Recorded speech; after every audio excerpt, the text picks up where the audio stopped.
ఏదైతే ఓల్డ్ సిటీలో మొన్న పత్రగట్టి గాని, ఇటు మురిగి చౌక్ గాని, హైకోర్టుకు సంబంధించి ఇటు చుట్టుపక్కల ఏదైతే ఎంక్రోచ్‌మెంట్స్ చేస్తున్నారని చెప్పేసి జీహెచ్ఎంసీ తో పాటు ఇటు పోలీసు రెవెన్యూ సిబ్బంది కూడా పెద్ద ఎత్తున దాడులు చేయడం జరిగింది. ఎంక్రోచ్‌మెంట్ జరుగుతున్న షాపింగ్ సంబంధించి అక్కడ ఫుట్‌పాత్‌ల మీద గాని చాలా వరకు కొన్ని షాపులకు సంబంధించి ముందట ఏదైతే నిర్మాణాలకు సంబంధించి కూడా మొత్తం జీహెచ్ఎంసీ పెద్ద ఎత్తున కట్టడాలైతే కూల్చివేయడం జరిగింది. సో దీనికి సంబంధించి ఎంఐఎం నేతలు కూడా వెంటనే అక్కడ సంఘటన స్థలానికి చేరుకొని ఎంఐఎం ఎమ్మెల్సీ రమేష్ బేగ్తో పాటు అక్కడ కార్పొరేటర్లు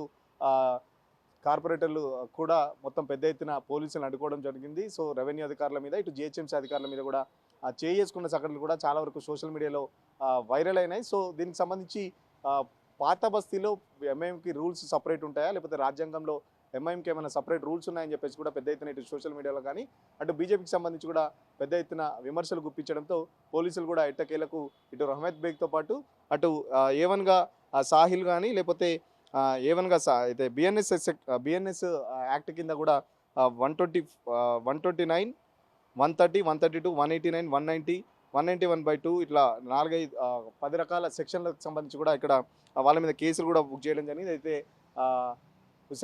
హుసేనీ ఆలాం పోలీస్ స్టేషన్లో కూడా ఏవన్గా సాహిల్తో పాటు అటు రహమత్ బేగ్కి సంబంధించి A3గా పేర్కొనడం జరిగింది. A2గా కూడా గౌస్ను అయితే మాజీ కార్పొరేటర్లు కూడా A2గా గౌస్, అటు A3గా కూడా రహమత్ బేగం ఎమ్మెల్సీగా ఎంఐఎం ఎమ్మెల్సీగా కూడా రహమత్ బేగం ఇప్పుడు కంటిన్యూ అవుతున్నారు. సో వీళ్ళకి సంబంధించి ఎఫ్ఐఆర్ కూడా నమోదు చేశారు.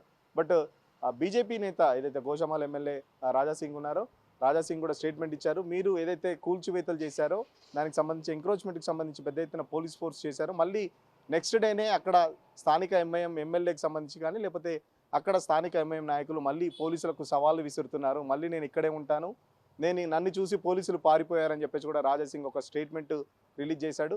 హైడ్రా రూల్స్ కానీ జీహెచ్ఎంసీ రూల్స్ కానీ ఓన్లీ హిందువులకే వర్తిస్తావా, ఓల్డ్ సిటీలో వర్తించామని చెప్పేసి ఇటు బీజేపీ నేతలతో పాటు అటు పెద్ద ఎత్తున కిషన్ రెడ్డి కూడా ఫైర్ అయిన పరిస్థితి. ఖచ్చితంగా ఎంఐఎం నేతలకు సంబంధించి గట్టి చర్యలు తీసుకోవాలి.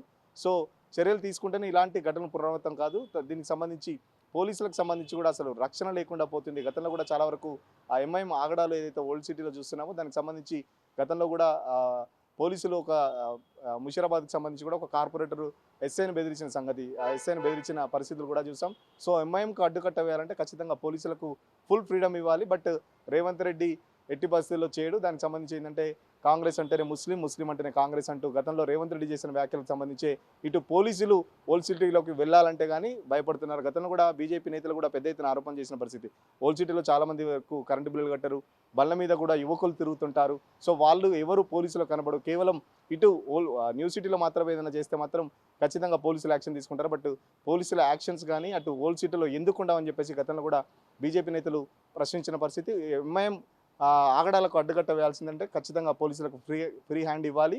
ఇలాంటి ఘటన పునరావృతం కాకుండా మళ్ళీ పెద్ద ఎత్తున కేసులు బుక్ చేయాలని చెప్పేసి ఎంఐఎం నేతలకు గట్టిగా బుద్ధి చెప్పాలని చెప్పేసి బీజేపీ నేతలతో పాటు ఇటు సోషల్ మీడియాలో కూడా పెద్ద ఎత్తున చర్చ జరుగుతుంది. బట్ ఎంఐఎం చెప్పేది ఏంటంటే దాదాపు 100 ఏళ్లకు సంబంధించి మేము అక్కడ ఫుట్పాత్ బిజినెస్ చేస్తున్నారు, ఆల్ ఆఫ్ సడన్ వచ్చి మీరు ఎంక్రోచ్మెంట్ పేరుతో వాళ్ళ జీవితాలు చేయొద్దని చెప్పేసి ఎంఐఎం నేతలు చెప్తున్నప్పటికీ వాళ్ళకి ఏదైనా ఆల్టర్నేట్ చూపెట్టి దానికి సంబంధించి వేరే దగ్గర ఏదైనా ఆల్టర్నేట్ చూపెట్టి దానికి సంబంధించి మీరు ఎంక్రోచ్మెంట్ క్లియర్ చేయాలనుకుంటే చేసుకోవచ్చు. బట్ దానికి సంబంధించి లేకుండా ఎలాంటి నోటీసులు లేకుండా ఆల్ ఆఫ్ సడన్ మీరు వచ్చి ఇలా చేస్తే మాత్రం ఊరుకునేది లేదని చెప్పేసి ఎంఐఎం ఏదైతే రహమత్ బేగ్ అక్కడ పోలీసులను కూడా బెదిరించి ఎంపీ సాబ్కి ఫోన్ చేయమంటావా, యాసే నికాల్దో అని చెప్పేసి కూడా చాలా పెద్ద ఎత్తున పోలీసుల మీద కూడా విరుచుకుపడ్డ సంఘటనకు సంబంధించి వీడియోలు కూడా చాలా వరకు సోషల్ మీడియాలో వైరల్ అవ్వడంతో పోలీసులు ఎట్టకేలకైతే ఎఫ్ఐఆర్ నమోదు చేశారు. ఎఫ్ఐఆర్ నమోదైన తర్వాత పోలీసులు దానికి సంబంధించి ఓన్లీ ప్రెస్ నోట్ విడుదల చేశారు.